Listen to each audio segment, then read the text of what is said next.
peut aussi parler de l'échantillonnage à plusieurs phases. Dans un échantillonnage à plusieurs phases, vous allez pas nécessairement poser les mêmes questions à toutes les unités. Vous ramassez les mêmes données de toutes les unités. Ça se passe un peu de même lorsqu'on fait le recensement au Canada.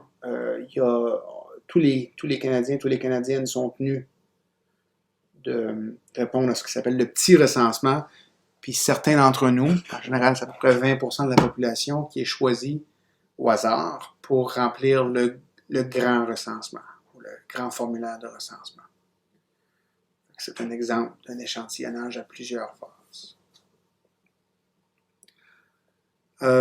Comment ça se passe en général? Lors d'une première phase, vous allez prélever un nombre élevé d'unités, mais il y a seulement un petit nombre de caractéristiques qui vont être ramassées. Dans une phase successive, vous allez mesurer un plus grand nombre de caractéristiques sur un plus petit sous-échantillon d'unités. Il est possible, comme dans le cas du recensement, qu'on demande à certaines unités de l'échantillon qu'on aille chercher plus d'informations, mais il est possible aussi qu'on fasse des échantillons indépendants.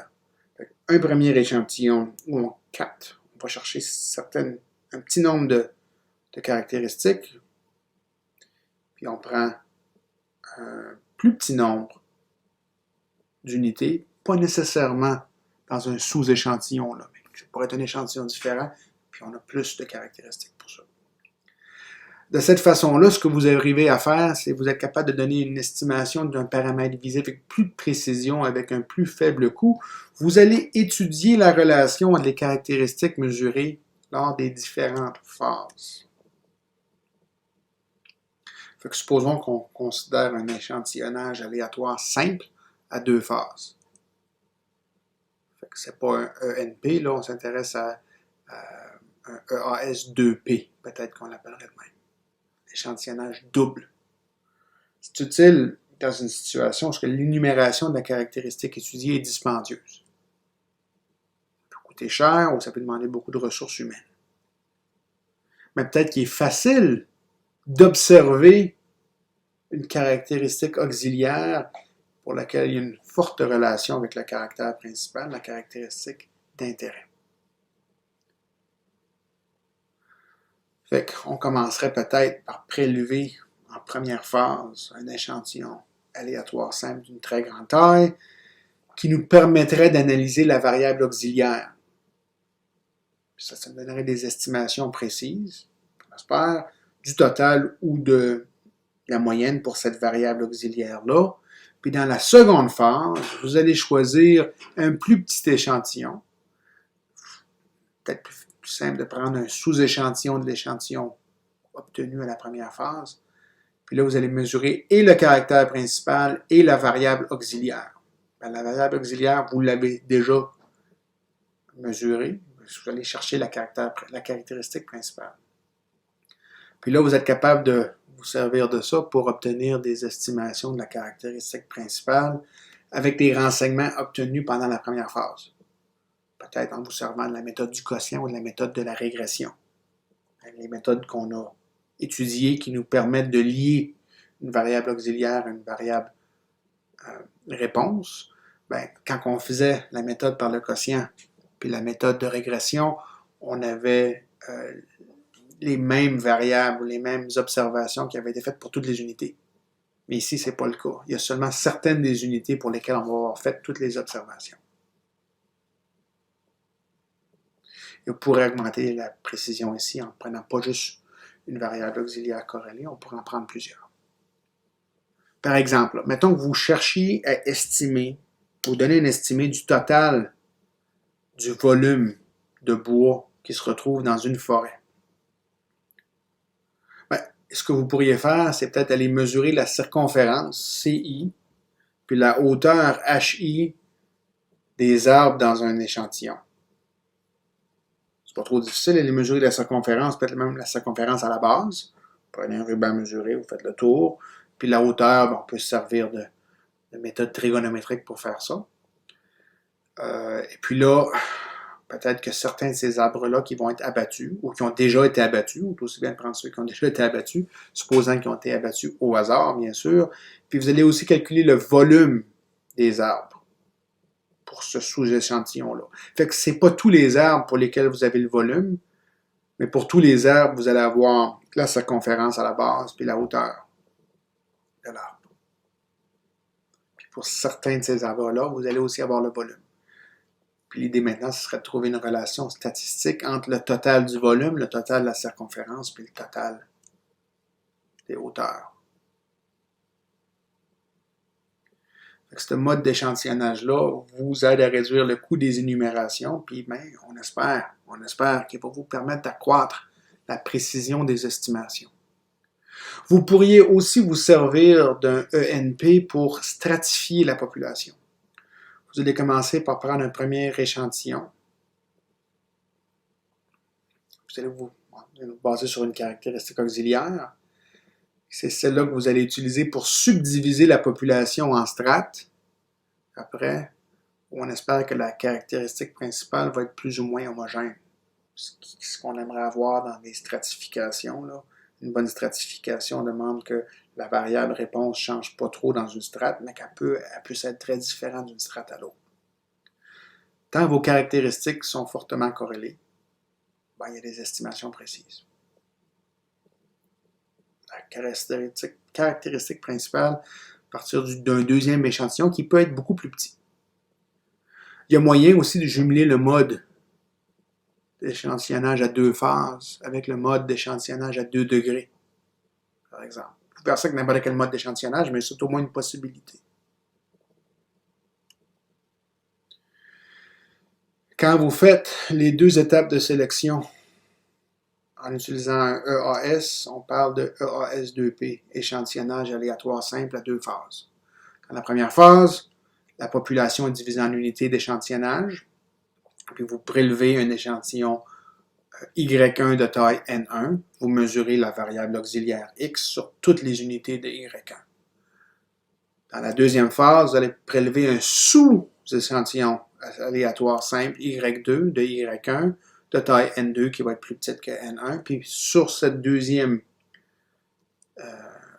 échantillon-là, sur ce sous-échantillon-là, vous mesurez la caractéristique principale qui vous intéresse, la réponse.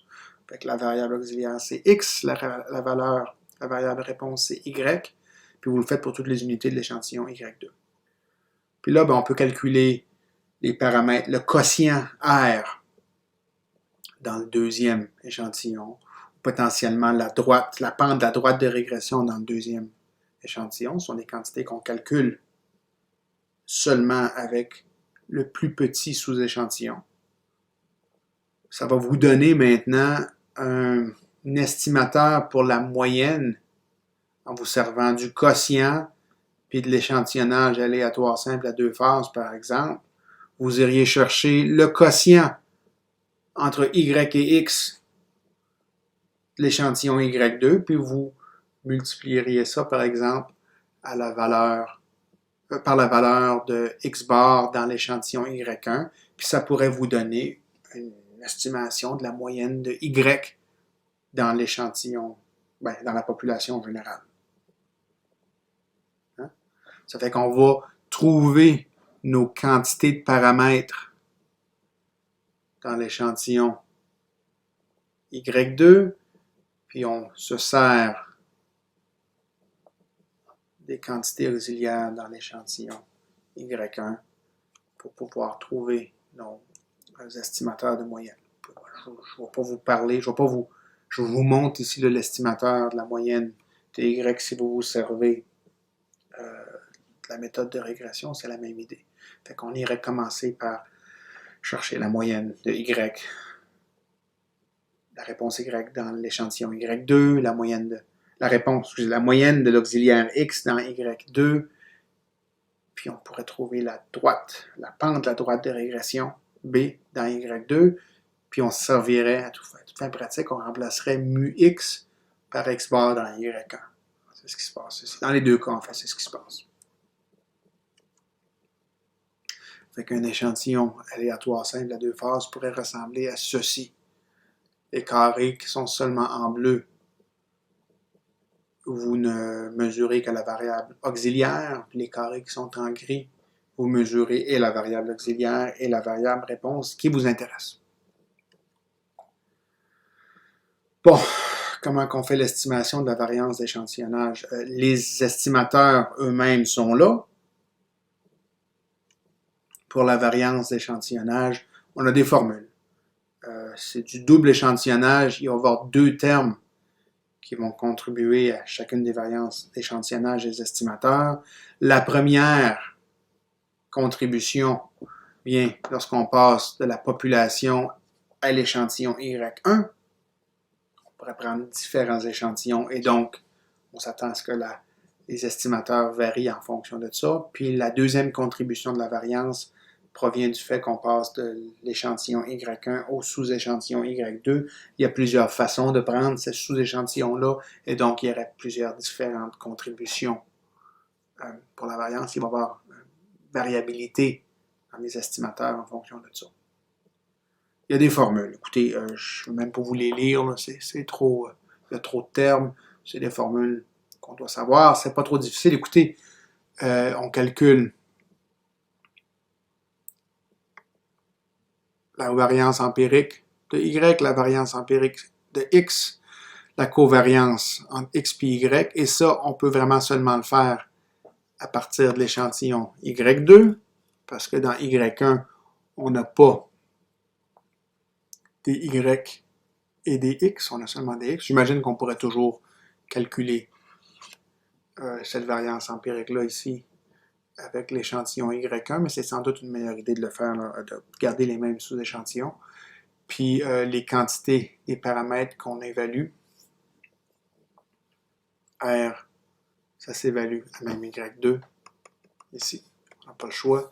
Puis ici on vous rappelle que la covariance en question, elle s'évalue dans le cas de la droite de régression, de la méthode de régression. Nos quantités habituelles sont ici.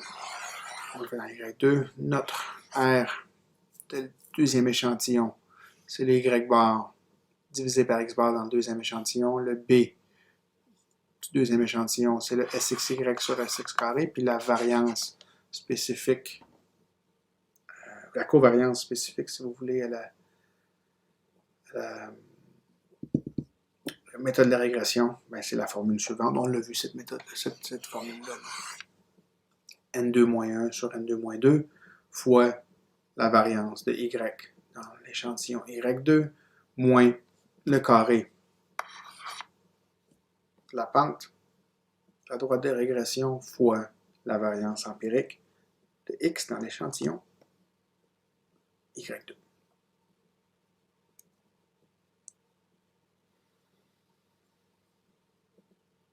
On s'intéresse à la biomasse d'une plante quelconque dans une région, apparemment que la région est divisée en parcelles de 0,025 hectares chacune. Peut-être que ce qu'on pourrait faire, c'est commencer par mesurer le nombre de bosquets par unité dans un échantillon aléatoire simple de 200 parcelles. Les paquets de parcelles, j'en prends 200, puis je calcule le nombre de bosquets. Ensuite, je vais prendre 40 de mes 200 parcelles, puis je vais aller calculer la biomasse directement, la plante qui m'intéresse. Peut-être que j'obtiens les quantités suivantes. Le nombre de bosquets moyens par parcelle, c'est 374,4. La somme parmi les 40 unités, les 40 parcelles qu'on a choisies dans l'échantillon Y2, ça serait 15 419. La somme de la biomasse parmi les 40 unités de l'échantillon Y2, ça serait 2104. Puis là, je fais la somme de xi carré, xi, y carré dans mon échantillon Y2, c'est ces valeurs-là ici. La seule valeur que l'on calcule seulement à partir de Y1, c'est le X bar Y1 qui, je vous rappelle, finit par jouer un rôle analogue à mu X dans notre méthode d'estimation par le quotient, la méthode d'estimation par la régression. Demandez de trouver un intervalle de confiance de la biomasse moyenne par parcelle à environ 95%. Je calcule toutes les quantités dont j'ai besoin pour les variances d'échantillonnage, puis pour calculer les estimateurs.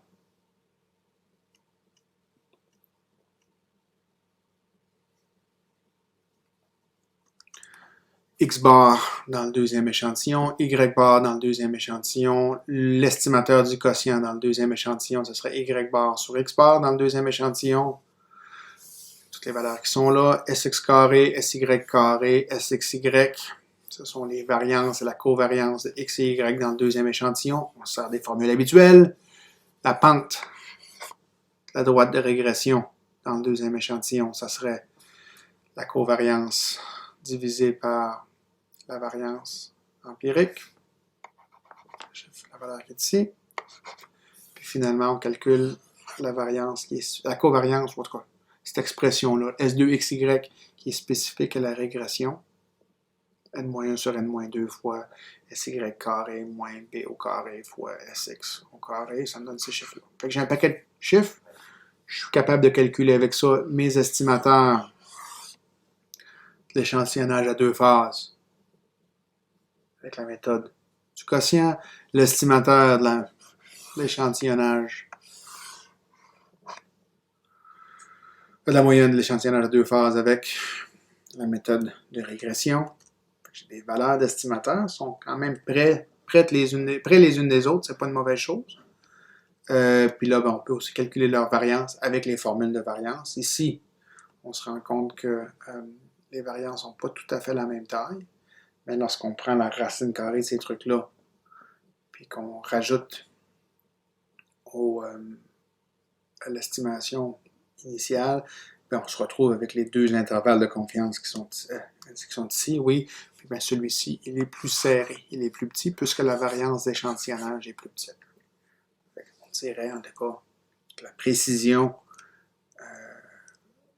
est préférable, plus appropriée, lorsqu'on se sert de la méthode de la droite de régression, puis l'échantillonnage à deux phases.